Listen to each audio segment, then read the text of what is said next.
Hello? Hello? Podcast Network Asia. Lisir wangi sliramu tumaking sirno ojo tangi kanmu guling awas jo ngetoro aku lagi bang wingo Yen setan kang tak putusi Dudu sembarang Ojo lai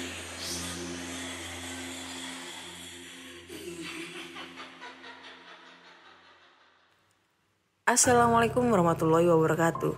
Selamat datang di podcast kisah horor.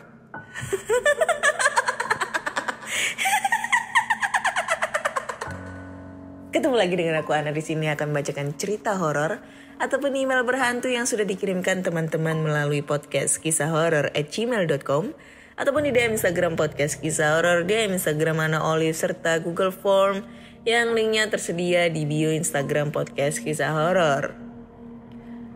Oke, seperti yang udah aku sampaikan di episode-episode sebelumnya bahwa bakal ada yang baru, bakal ada kejutan buat pendengar podcast kisah horor. Nah, kali ini aku akan mengumumkan apa itu pengumumannya.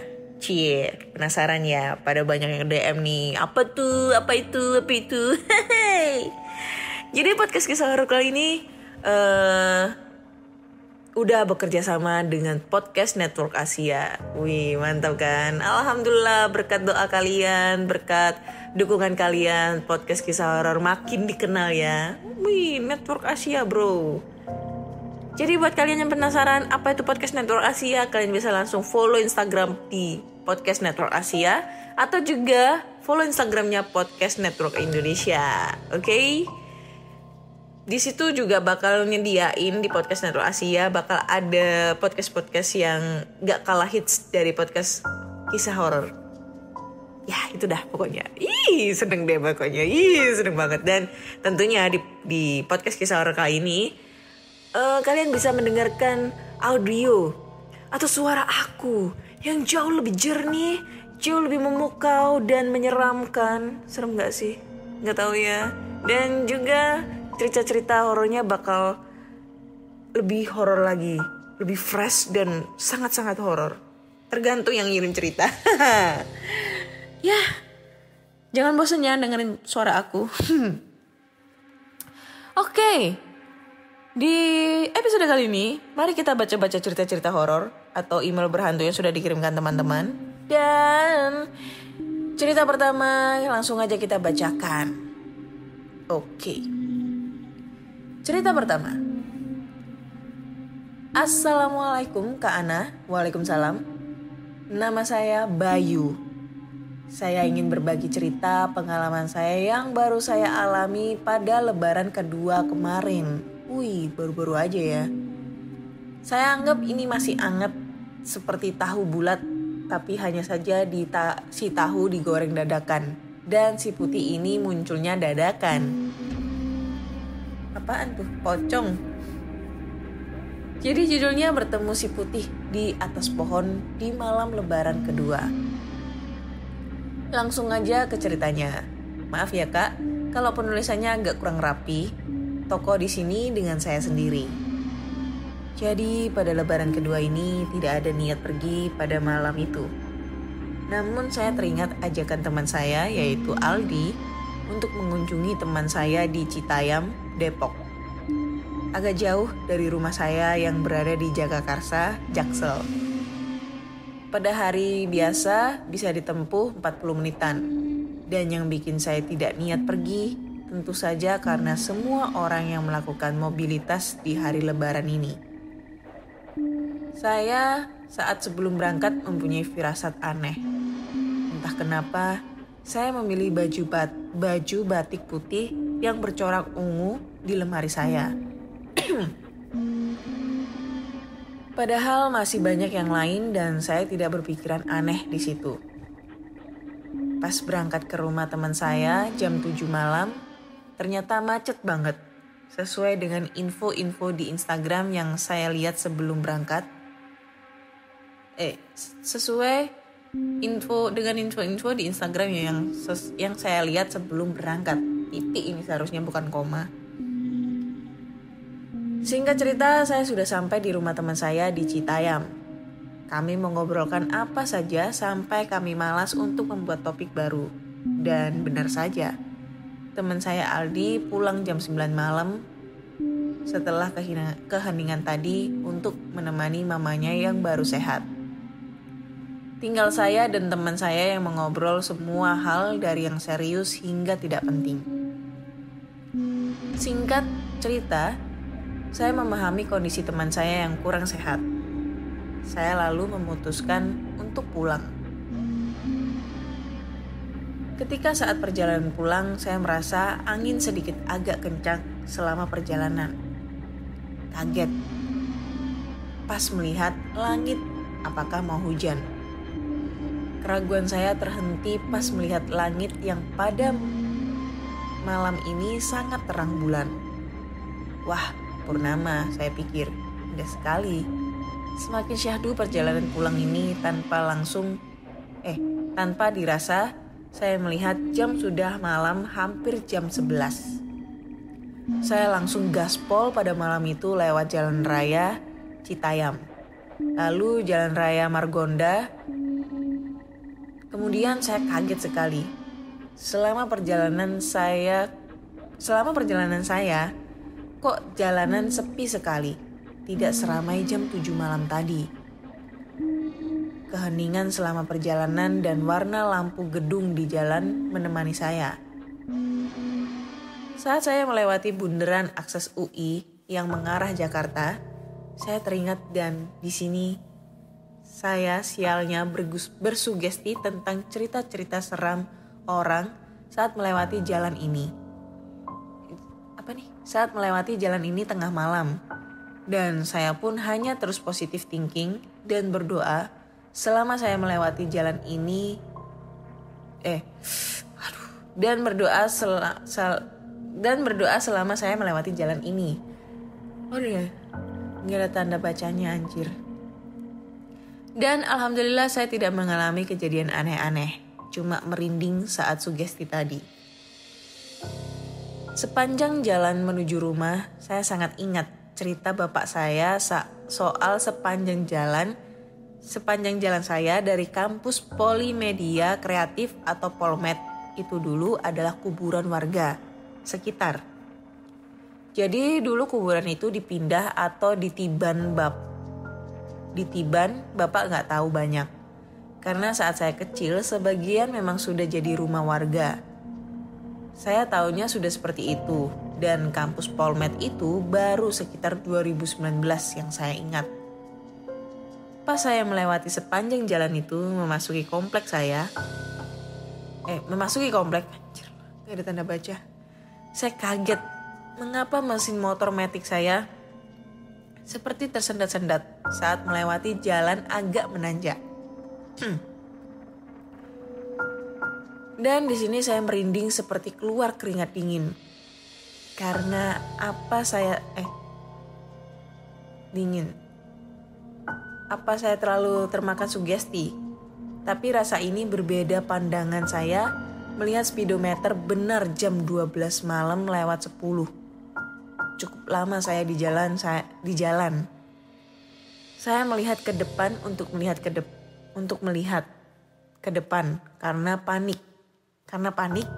Wanjay, gak ada tanda bacanya. Karena panik, saya fokus ke satu pohon paling bersinar.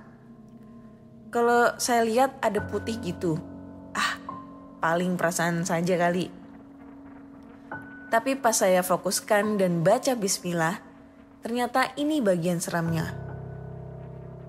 Bukan karung yang saya lihat, tapi sebuah kain putih. Langsung saya saat itu agak memelankan gas motor saat lewat tanjakan yang di tengah dan di pinggir jalan pohon itu. Yang lewat jalanan tanjakan yang di tengah. dan di pohon dan di pinggir jalan pohon. Apa sih nih? Bener, itu orang nangkring, tapi gak ada kakinya, hanya tertutup kain. Untung aja gak ketawa. Saya pikir pas sudah deket pohon itu, dekat di pohon itu. Bener-bener kayak adegan di film horor, tapi rasanya nyata.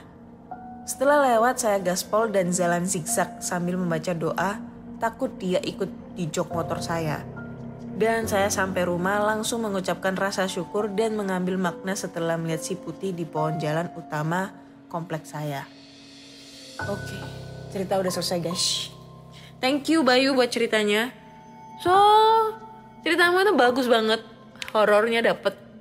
Tapi menuju pertengahan sampai akhir cerita itu membuat aku bingung karena gak ada tanda bacanya cuy. Kalaupun ada tanda bacanya itu gak pas itu loh, letaknya itu di mana. Jadi aku agak sedikit bingung dan agak kurang fokus ngebacainnya ya. So sorry banget buat Bayu, tapi aku menghargai.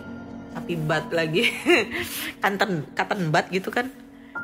Ya tapi aku menghargai asal jeripaya kamu menulis cerita ya. Dan ini emang serem sih ceritanya. Berasa kayak, tahu gak sih yang video pernah viral itu, yang ada kuntilanak nangkring di atas pohon, terus ada backsoundnya, aduh mama ya ada gadis pakai baju putih bikin saya terpanah. Ya itulah pokoknya. Kayak gitu. Serem anjir kalau seandainya aku ngelihat kayak gituan. Tapi ya mau gimana lagi ya, aku penasaran banget sih dengan hal-hal yang seperti itu. Dan sampai sekarang ya Allahualam ya, aku belum pernah melihat belum pernah melihat sosok makhluk astral. Kecuali suara-suara ya.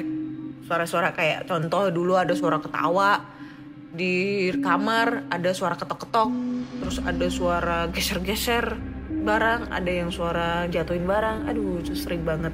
Tapi kalau untuk sosok aku belum pernah sih. Tapi nggak tahu sih kalau misalnya aku ditampakin sosok itu, apakah aku bisa sekuat orang-orang yang enteng banget gitu kalau ngeliatnya itu. Aduh pengen deh.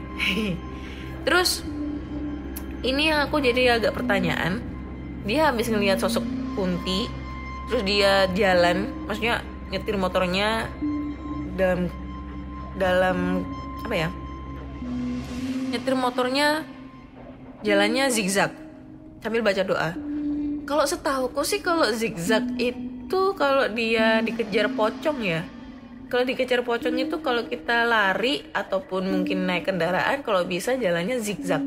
Tapi kalau kuntilanak emang jalannya harus zigzag juga ya, gitu. Secara kalau pocong, kalau kalian tahu ya, pocong itu dia nggak pernah lompat, tapi dia terbang, cuy, melayang, cur gitu kan, cepet banget. Nah itu katanya itu kalau kita ngeliat pocong, dikejar pocong, usahakan kita larinya zigzag, karena katanya itu pocong nggak bisa larinya belak-belok, bisanya cuma lurus gitu. Jadi kalau misalnya kita larinya zigzag, dia bakal ketinggalan di belakang, atau nggak gitu dia gak bakal bisa ngikutin kita. Katanya sih kayak gitu. Tapi kalau ketemu pocong, usahakan kalian menghindar dari itu pocong. Karena sekali kalian diludahi, baunya gak bakalan hilang sampai 3 bulan. Bau bangke, beneran. Ini pernah terjadi sama temennya temen aku pernah diceritain nih. Ya ceritanya lagi nongkrong, terus habis itu ya biasalah kalau kita nongkrong itu kalau udah kehabisan topik pasti ada topik-topik cerita-cerita horor nih, walaupun siang atau malam gitu kan. Yang penting ada topik ngobrol buat ngopi gitu kan. Jadi tuh temennya temanku katanya sih ya, pernah dia cerita waktu dia pulang kerja atau apa gitu.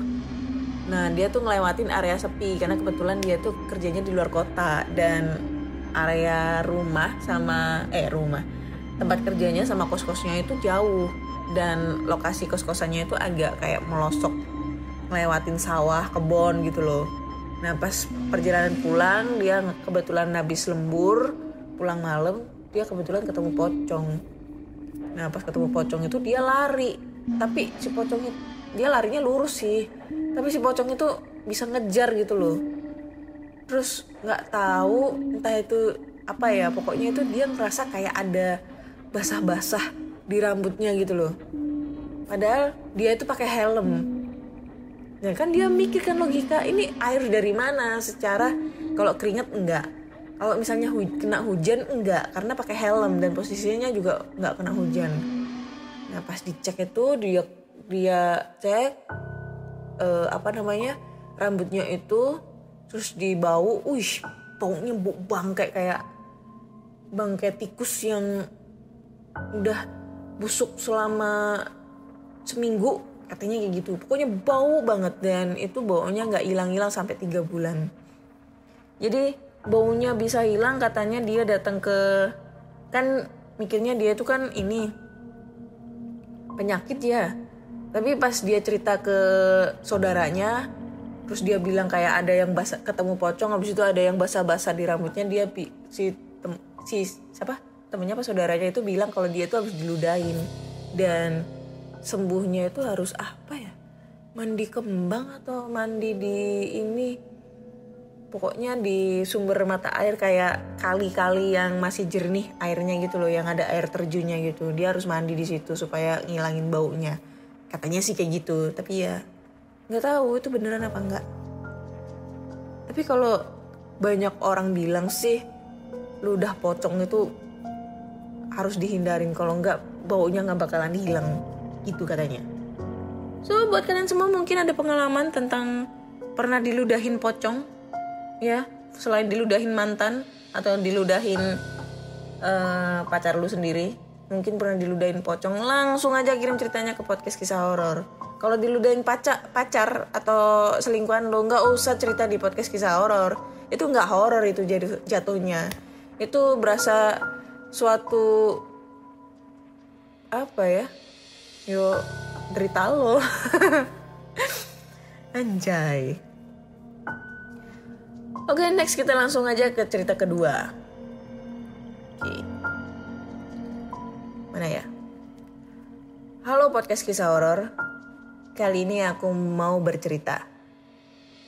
Seperti biasa, setiap hari saya keluar rumah sesudah sholat Isya dan langsung menuju ke warung kopi langganan saya.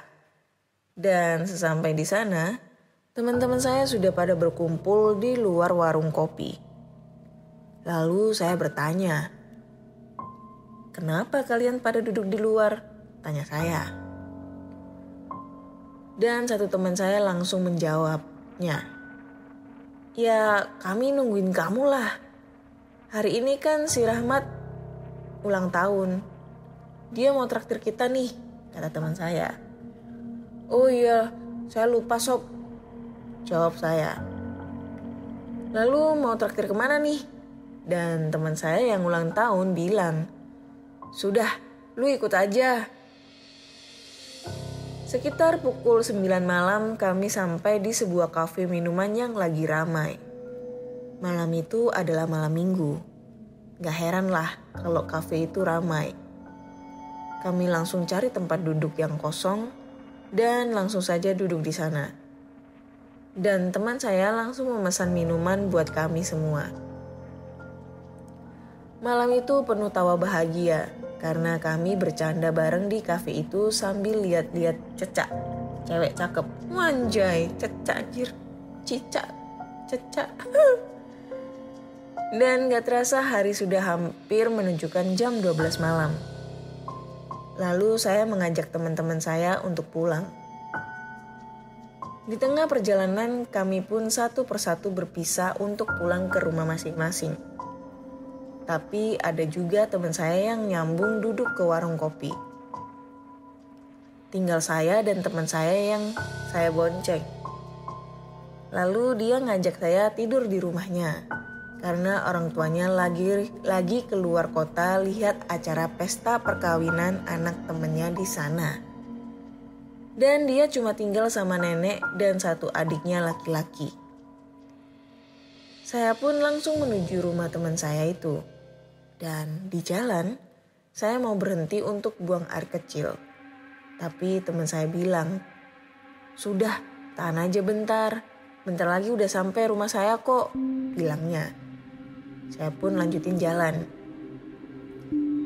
Setibanya di depan rumah teman saya, jam sudah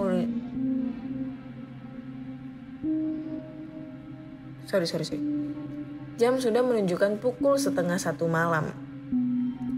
Dia langsung turun untuk membuka kunci pagar rumahnya. Dan saya saat itu sudah gak tahan buang air kecil. Saya pun turun dari motor dan nyuruh teman saya buat masukin motor ke rumahnya. Lalu saya pergi kencing ke sebelah rumahnya. Di sebelah rumah teman saya itu ada 2 buah rumah dari kiri rumahnya. Yang rumah pertama mungkin orangnya udah pada tidur. Saya cuma lihat lampu terasnya aja yang nyala. Dan sebelahnya lagi, saya lihat rumah itu ramai, kayak ada pesta gitu. Pas saya sudah siap kencing, tiba-tiba ada seseorang dari rumah yang lagi pesta itu yang menghampiri saya. Lalu dia bilang, "Mampir dulu dek ke rumah bapak," katanya. Lalu saya cuma jawab, "Iya pak, makasih." Bapak itu langsung saja pergi balik ke rumah pesta itu. Saya merasa waktu itu biasa-biasa aja. Lalu saya masuk ke rumah teman saya tadi. Dia yang lagi nunggu saya di dalam rumah langsung saya tanya, "Sob, lagi pesta apaan tuh? Orang di rumah sebelah rumah tetangga lu tuh?" Tanya saya dan dia mengkerutkan keningnya seperti orang keheranan. Lalu dia bilang, "Mana ada orang pesta di sini? Gak lihat lu harus udah malam," katanya. Terus saya bilang ke dia, "Kalau lu gak percaya lihat tuh di luar." Lalu kami berdua pun keluar. Sampai di luar saya melihat rumah yang pesta tadi sudah berubah jadi rumah kosong yang sudah agak runtuh depannya. Dan langsung bulu kuduku semua berdiri. Saya langsung saja berlari menuju ke dalam rumah teman saya. Dan teman saya pun ikut lari ke dalam rumah. Setiba di dalam saya menjelaskan semua yang saya alami tadi. Lalu teman saya berkata, rumah itu udah belasan tahun kosong dan gak ada penghuninya. Memang di sana orang sering lihatnya yang begituan, katanya. Malam itu saya gak bisa tidur sampai pagi karena kejadian tersebut. Thank you Kak Ana udah dibacakan. Mohon maaf jika ceritanya terlalu panjang. Oke, thank you. Siapa tadi namanya gak tahu, gak dikasih tahu namanya. Ya ini karena efek lu kencing di sembarangan tempat ya. Jadinya ngelihat gituan lah.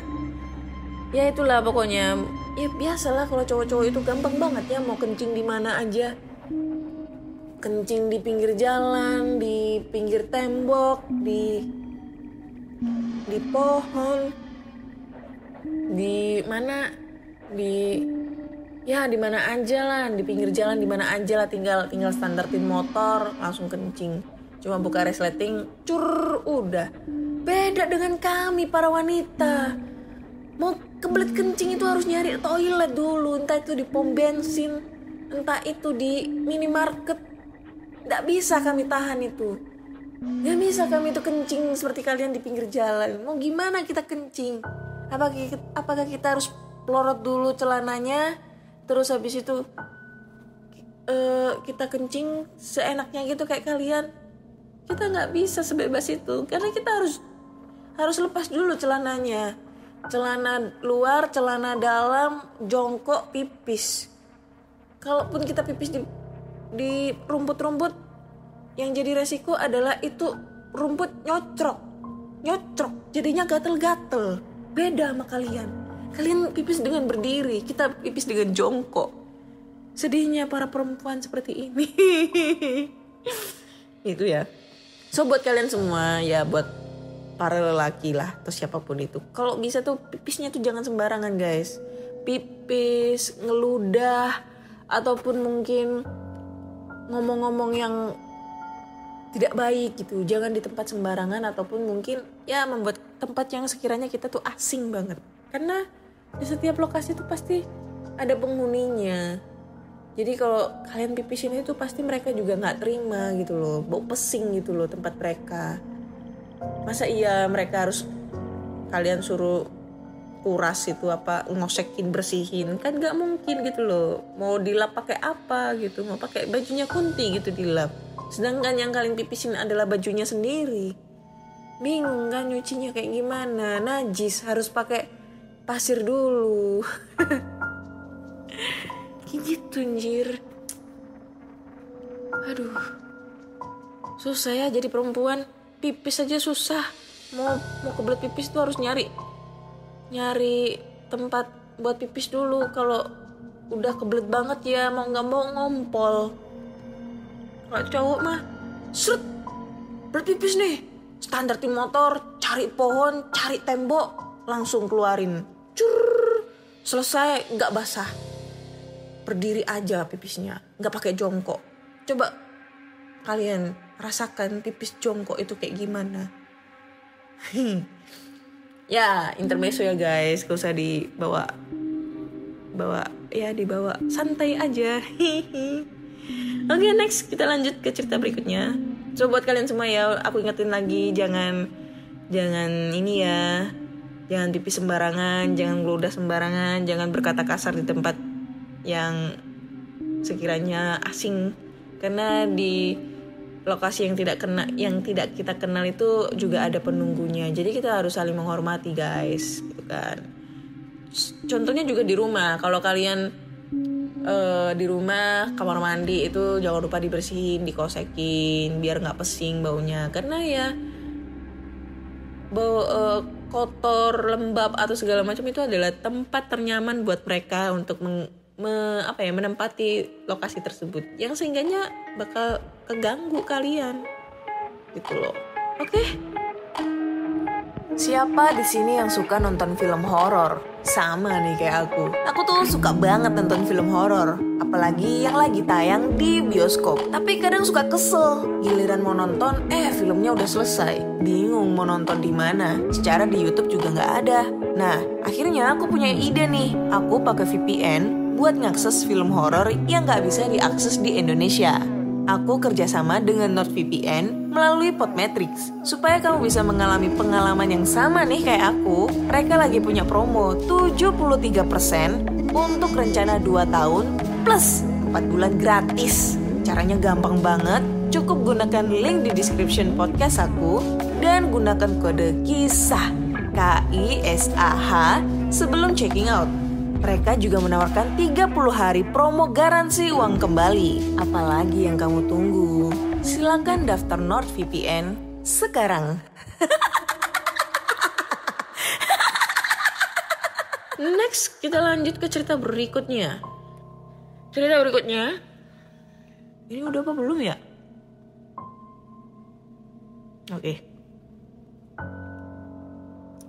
Setiap kota memiliki sejarah masing-masing. Setiap kampung memiliki cerita masing-masing. Setiap rumah memiliki kisah tersendiri.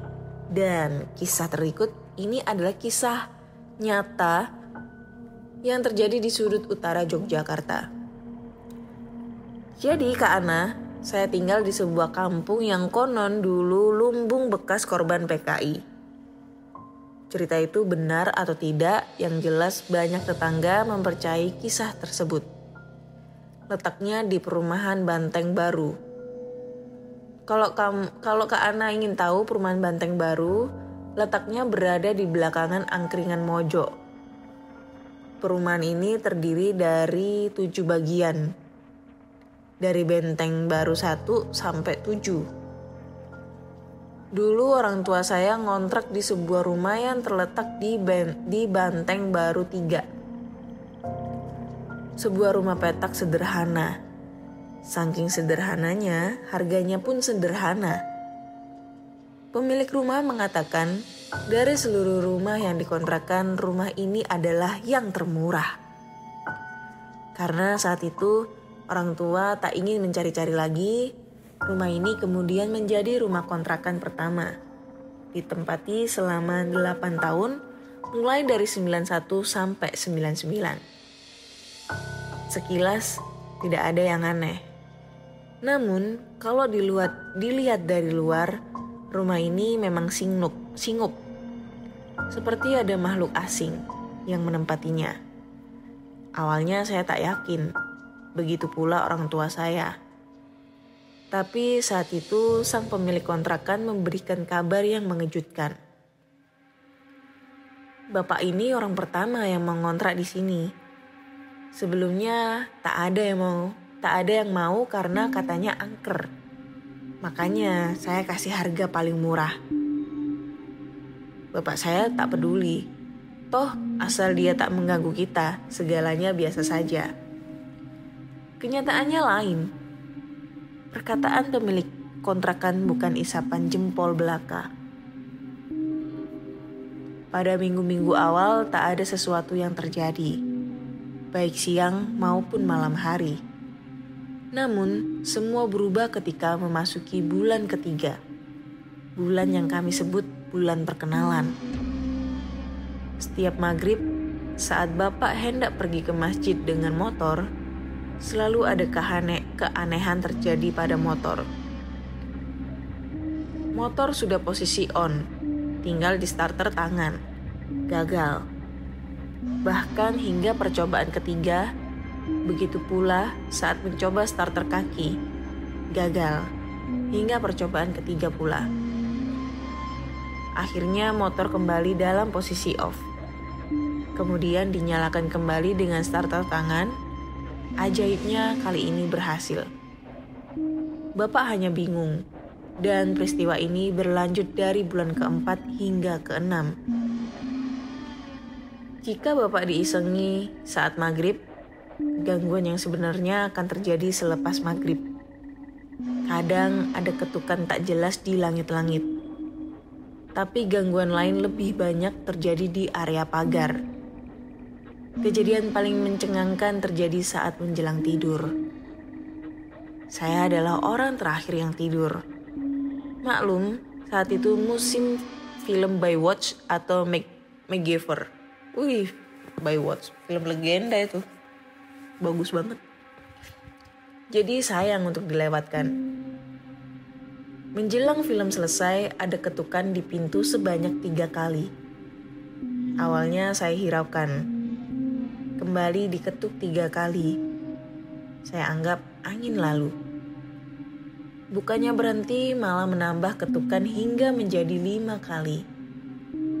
Karena kesal, saya membuka pintu tersebut dengan paksa.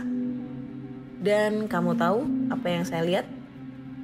Sesosok perempuan dengan sepasang gigi terjulur hingga menyentuh kaki. Belum lagi yang berwarna kecoklatan hingga menimbulkan bau amis. Hah? Gigi terjulur? Sepasang gigi terjulur? Giginya panjang gitu.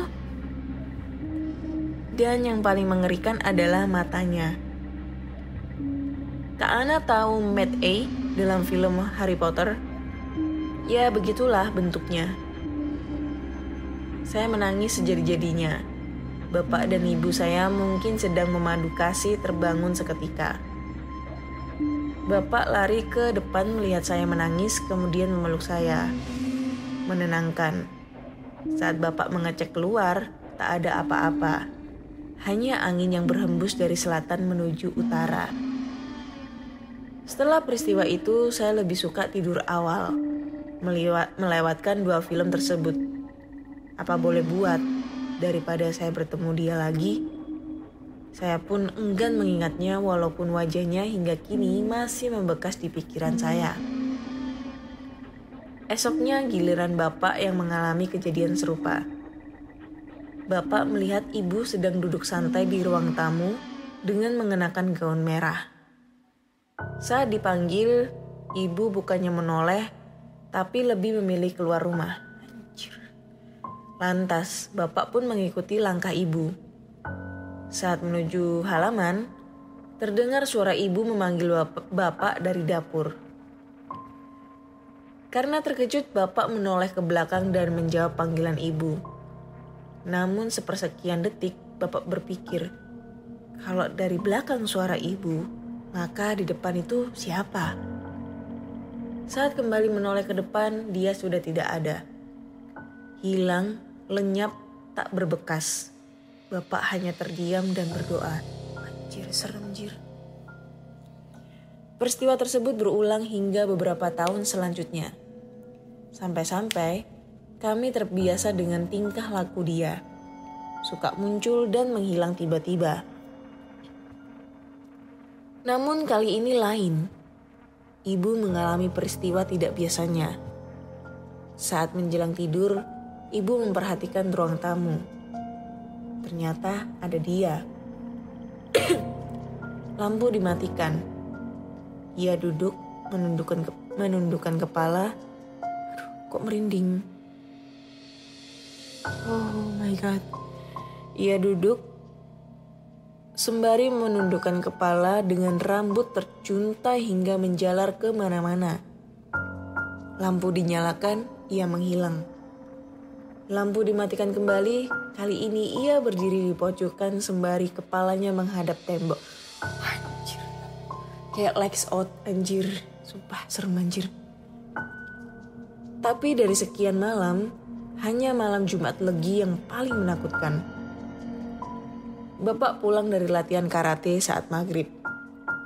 Dulu saat maghrib, daerah perumahan Banteng Baru adalah daerah menakutkan. Tak ada yang berani keluar selepas maghrib. Beda dengan sekarang. Pembangunan berjalan pesat. Convention apa sih? Mall. Oh, enggak. Supermarket semacam Indomaret atau Alfamart menjamah perumahan tersebut. Belum lagi kafe dan lainnya. Tak ada yang aneh saat memasuki gerbang perumahan. Namun sesampainya di lapangan sepak bola, sekarang berubah menjadi Indomaret, ada yang menggeledoti Bapak. Saat melihat spion, tak ada wajah.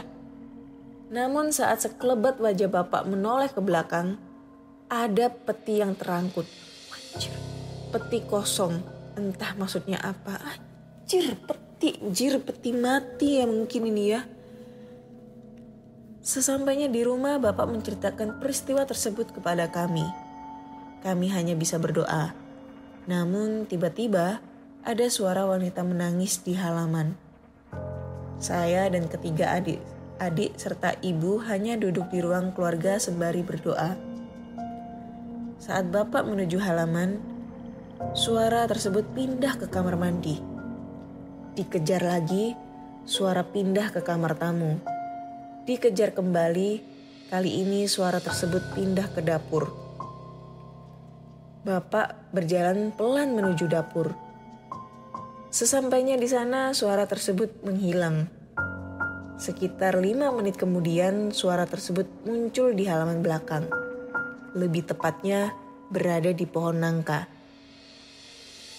Dengan berbekal tasbih dan Al-Quran, Bapak mengajak ibu bergegas ke pohon nangka. Sedangkan saya ditugaskan menjaga adik saya. Kata Bapak, bentuknya lebih hancur dari apa yang saya lihat. Darah bersimbah di mana-mana dan posisinya yang cukup mengerikan. Ia tampak tergantung seperti orang bunuh diri. Anjing. Aduh, serem banget sumpah. Merinding anjir. Saya tak tahu mengapa dia sampai gantung diri. Gunung sampean. Yang jelas kata Bapak, ia minta didoakan supaya arwahnya tenang. Bapak pun memanggil saya. Kami bertiga, saya, Bapak, dan Ibu berdoa agar ia tak mengganggu lagi dan arwahnya bisa tenang di sisinya. Aduh, kok merinding anjir. Selepas peristiwa yang mencengangkan tersebut, suasana rumah kembali normal. Tak ada peristiwa yang menakutkan ataupun mengejutkan. Dan peristiwa tersebut berjalan normal hingga kami pindah rumah di daerah Monjali. Kami pun hidup normal dan lebih menikmati hidup. Namun beberapa hari setelah kami pindah, penghuni kontrakan lama yang menggantikan kami datang ke rumah dengan wajah pucat pasi. Ada apa, Pak? Kok seperti ketakutan? Bapak coba bertanya. Dulu Bapak sekeluarga pernah mengalami sesuatu yang aneh nggak? Enggak tuh, Memang kenapa Pak? Bapak mencoba berbohong. Kemarin saat malam saya tidur di kamar tidur. Kok waktu saya bangun saya sudah berada di halaman belakang. Wah, saya gak pernah mengalami kayak gitu Pak. Serius. Sejak saat itu kabarnya setiap 4-5 bulan pemilik rumah selalu berganti. Kadang kalau pemilik yang menempati sudah menjelang setahun, rumah tersebut direnovasi agar nyaman. Tapi baru mau diselesaikan, sang pemilik justru pindah. Aneh. Hingga kini renovasi terus berjalan. Saya tak tahu siapa yang menempati sekarang. Yang jelas saat ini ada julukan untuk rumah tersebut, Kandang Bubrah. Aduh, sumpah ini serem. Ceritanya serem banget. Merinding, jir sampai kebawa merinding ya. Gak bisa ngebayangin tuh setan-setannya kayak gimana. Dan masalah endingnya itu, kalau setiap ada penghuni baru selalu ada renovasi rumah. Ini kayak ceritanya yang ada cerita horor di luar ya, yang suka apa ini, kayak setiap ada gangguan dia selalu merenovasi rumah. Berdasarkan kisah nyata apa ya? Coba. Aku lupa. Kisah horor apa ya?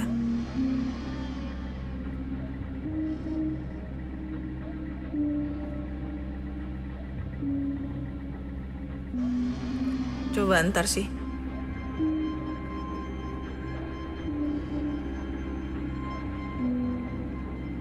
Mana sih? Oh ini, Rumah Angker Winchester. Aku pernah nonton filmnya. Kalau kalian pernah nonton filmnya, ini berdasarkan kisah nyata ya. Jadi katanya itu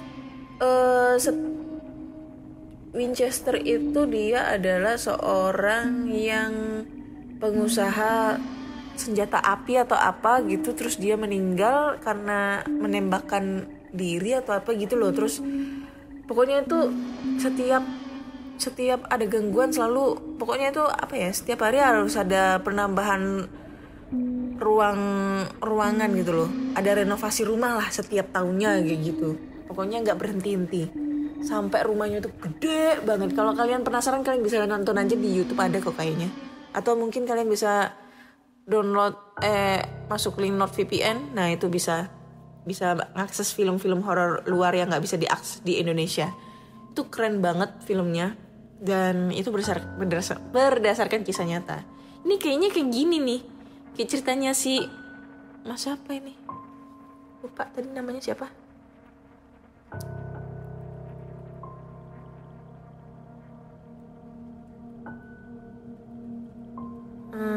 Apa tadi namanya, lupa. Ya itulah pokoknya itu. Jadi ceritanya itu tentang kandang apa tadi, yang diganggu lah. Dan rumahnya itu sekarang punya julukan dengan julukan Kandang Bubrah. Sedangkan ini Kandang Bubrah itu kalau aku search di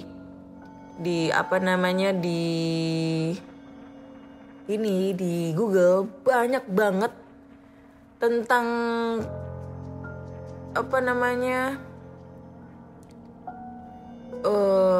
cerita-cerita tentang Kandang Bubrah. Dan rata-rata ini kalau aku lihat di Google, Kandang Bubrah itu termasuk dalam hal ilmu pesugihan. Tapi aku nggak tahu nih maksudnya kayak gimana nih ilmu pesugihan Kandang Bubrah itu. Ini ya, coba ya aku cek di sini.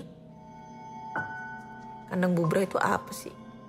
Ini kalau dilihat di Google itu malah ya ini kasus pesugihan. Dan kandang berubah itu berbentuk kayak mustika. Anjay, dijual bro di Bukalapak. 300.000 anjir. Ada yang 80.000 anjir lah. Ini kayak gimana gitu bentuknya ya, kandang bubrah dijual. Anjay, ini kalau dijadiin film keren ini sumpah. Ini cerita horor kalau dijadiin film keren ini. Gak bisa ngebayangin tuh sosok hantunya kayak gimana. Dan pada saat aku ngebaca pas adegan dia ketemu sosok hantu, jujur merinding banget, bulu kuduku di leher itu merinding, berdiri semua, mulai parno. Aku nggak berani ke kamar mandi sekarang. Dan ini sebenarnya aku mau ngambil charger HP, aku nggak berani ke bawah, anjir lah, nggak bisa mainin HP. Serem sumpah, gila, keren nih ceritanya, keren Mas ceritanya, sumpah. Thank you Mas ceritanya, aduh, closing yang sangat menghororkan. Aduh, udah merinding, nggak kuat aku.